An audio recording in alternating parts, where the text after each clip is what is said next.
And so speaking of stakeholders, you'd mentioned stakeholders, and obviously cultures are made out of stakeholders. They're made out of people. In terms of stakeholder engagement, clearly that's a key to success. So I want to ask you a couple of questions based on that idea.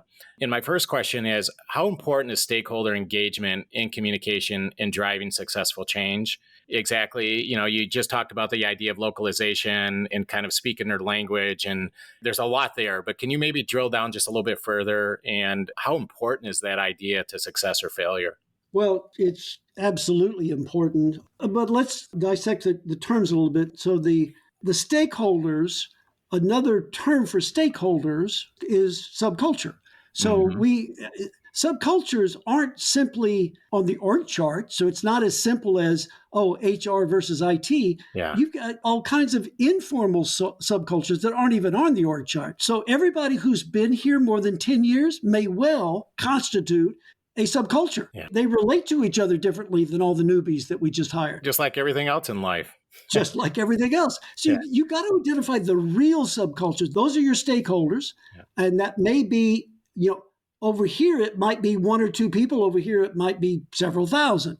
And by the way, you've got subcultures outside the organization. So your board may well be a key subculture. Your customers, there's all kinds of subcultures that have to be taken into account. Now, the second term, engagement. There's a wide berth here. As I mentioned earlier, some organizations interpret engagement as essentially democracy. We're going to vote our way through this, and we're going to have nothing but happy campers because we're not going to do anything, faster than you want to vote for. I don't have a majority about that as an approach, as long as you don't try transformational change with that approach, because at some point, there's going to be some unhappy campers about transformational change. And so we're back. Where does engagement work? Well, it works when there is a lot of not just acceptance. I can't just say, Jack, it's okay if you're honest with me about your input. I've got to convince you that it's your obligation to come forward. And if your honesty includes that my baby's ugly, then we need to hear that because we've got to get to the right solution. Engagement is this bringing forward and genuinely, deeply valuing and listening to that. I don't have to agree with what you're saying to deeply listen and value that you're bringing it forward.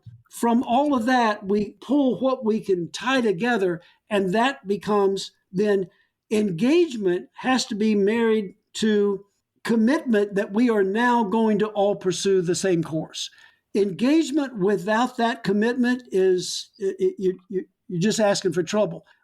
Asking people to be committed without their engagement isn't going to get it to them. Now, there's one more piece to this. Once you've engaged people and really valued what they had to say, and you've made a tough decision and you're moving forward, that movement forward has got to be characterized by a combination of two things. We're going to communicate in ways that people can relate to. It's going to be meaningful. And that means we got to tailor our message to different stakeholders. But we also have to bring forward consequences. Positive and negative consequences have to be applied to what it is we're communicating. If you have excellent communications and there's no consequences for if I do or don't support you, then you're not going to end up with reaching full realization. So stakeholders first, those are your subcultures. You deeply listen and value even when it's hard to hear. You incorporate everything you can. You make tough decisions. You expect full support, and you provide consequences to those that do and don't engage in that support. Yeah. So I think you in part answered my second question, Daryl, and this idea of, kind of you have these two opposite ends of the spectrum that we've been speaking about in terms of leadership, right? So you got the ruler on one end, and you got maybe the full democracy on the other end.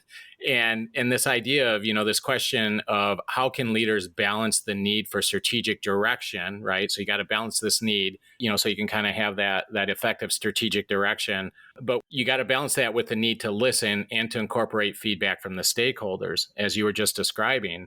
And you had mentioned that you do that through engagement. That's step number one, is you get engagement of all your subcultures, and then you value the feedback, and then you communicate in meaningful ways. And then right when you said that, Daryl, my next question is, well, that's all fine and dandy, but what if at the end of the day you do all that and still they're not on the bus, right? Whether it's an individual or a group of individuals or a subculture, what if they're still not on the bus? So as a leader, again, you have engagement and it's effective. Let's assume it's effective. Let's assume you're getting great feedback. Let's assume that you're communicating in a meaningful way. But there's almost always, I mean, isn't there, Daryl, a question, you get some sort of resistance, right? Not everybody's going to get on the bus.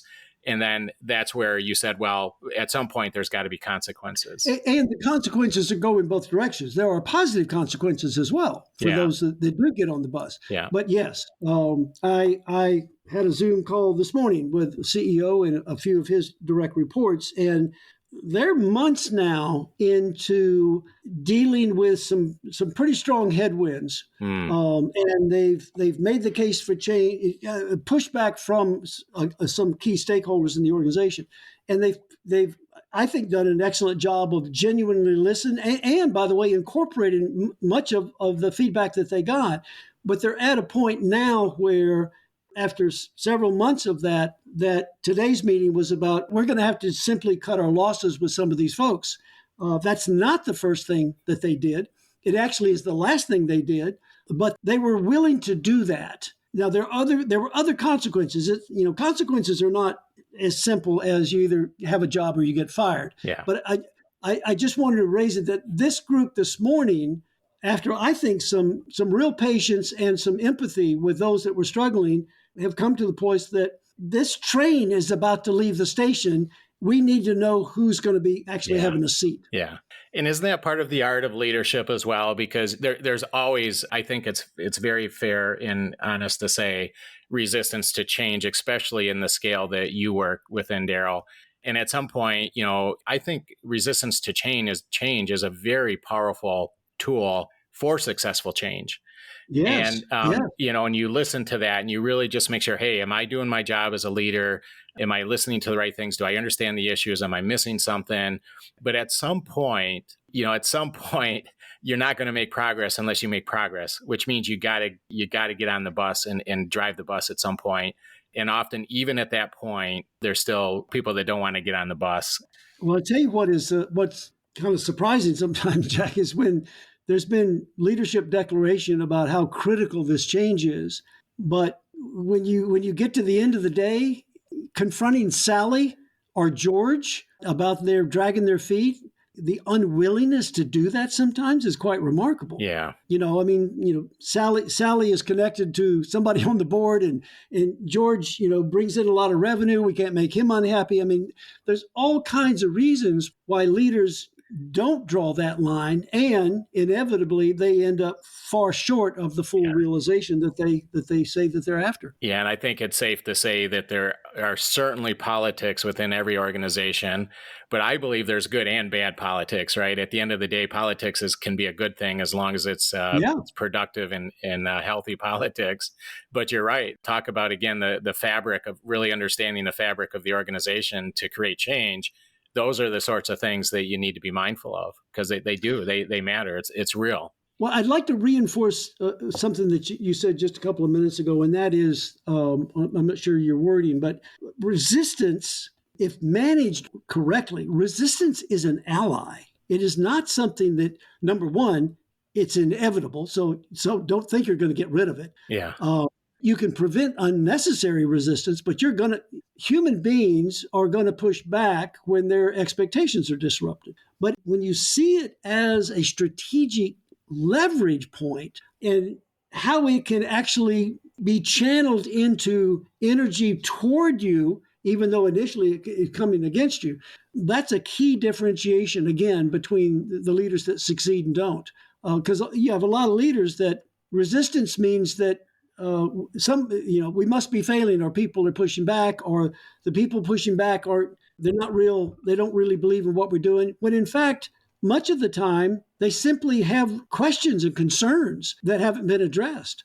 So if you view resistance as A, inevitable, therefore let's deal with it, and B, if it's inevitable, we want it to be overtly expressed, not covertly expressed. covert resistance is the worst thing possible. Let's get it out on the table. Let's help people understand that that's not a negative. It may not be always easy to hear, but it's not a negative. In fact, this is a major change and you don't have some concerns, you don't understand what we're doing.